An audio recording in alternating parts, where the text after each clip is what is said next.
Hello, I'm Bridget Foley, Executive Editor of WWD. We have just finished Fall 2019 New York Fashion Week, and it was a very strong season. One of the prevailing, very important and wonderful themes was a sense of getting dressed, endorsing the joy of getting dressed and using dressing as a tool of empowerment. It came forth in many, many ways, often with a certain flamboyance, but a very workable flamboyance. One, color. From the first show of the season, the first major show, Tom Ford, to the last show, Marc Jacobs, both of whom had very strong collections. One of the most interesting manifestations was Steve Marchand, who said he wanted to fall in love with neons again. His theme was about falling in love and how falling in love forces you to go places you don't want to go, in his case, toward neon colors. It was beautiful.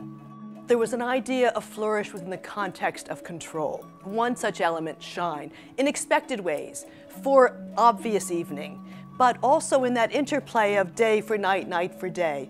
Tailored pieces with high shine, for example, trousers. At Sally LaPointe, at Carolina Herrera, satin trousers in vibrant colors, they looked amazing. Another example, sequins.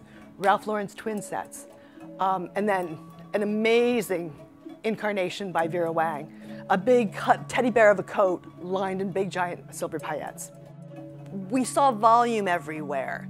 One such place, Carolina Herrera, Wes Gordon did a beautiful collection. He said that he was inspired by flowers, and he said that sometimes you look for some obscure, high-minded intellectual theme, and what you really love is right in front of you. That led to the collection being very bright and colorful. He didn't rely excessively on prints. Rather, he let the movement of flowers in the breeze show through in the volumes and in beautiful colors. Another designer inspired by flowers, Jason Wu, he took the concept of pedaling because he wanted to highlight the technique and the craft that is available to designers who produce in New York. Sometimes an entire dress would be pedaled, would be rippled vertically. There was a beautiful shirt dress that had a touch of the 40s in it. Sometimes it would be a discreet collar treatment. One of the season's most fanciful shows was that of Tomo Koizumi, the young Japanese designer who had never shown outside the United States. In fact, it was his second trip to New York in his life, and he showed at the Marc Jacobs store, which was quite amazing. It was all ruffles and froth and thrills,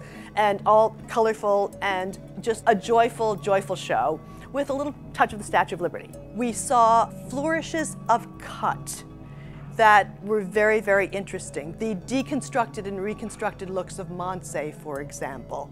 Sometimes it was much more targeted in, say, a big flamboyant poet sleeve on a blouse worn with a pair of trousers, such as at Kate. Another, Proenza. Their cuts are very complicated yet ease, especially the knitted dresses with insets of pleats and cutouts and peekaboo elements and mixes of fabric. They're quite complicated in construction, but they work. They have an ease and a fluidity to them. Another important aspect to the idea of getting dressed is elevated sportswear.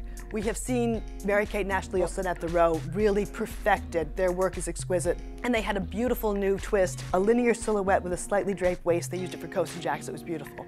Also, of course, Gabriella Hearst, who has done so much with in a very short time. Her collection was beautiful. It's elegant. It oozes luxury. And there's a very interesting ebb and flow between urban chic and the crafts that she uses, the artisanal sweaters and embellishment that add so much to the collection and really take it in an artistic direction. And then DeVoe has really come onto the scene and is doing beautifully elevated sportswear as well. It's all polished, it has an elegance to it and an authority that radiates refinement and looks very, very chic.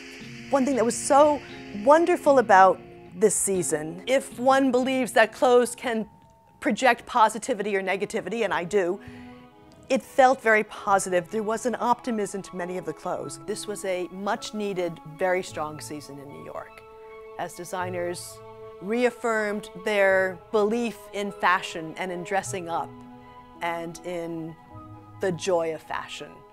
Whether the good news continues in Europe, to be determined. Let's hope so.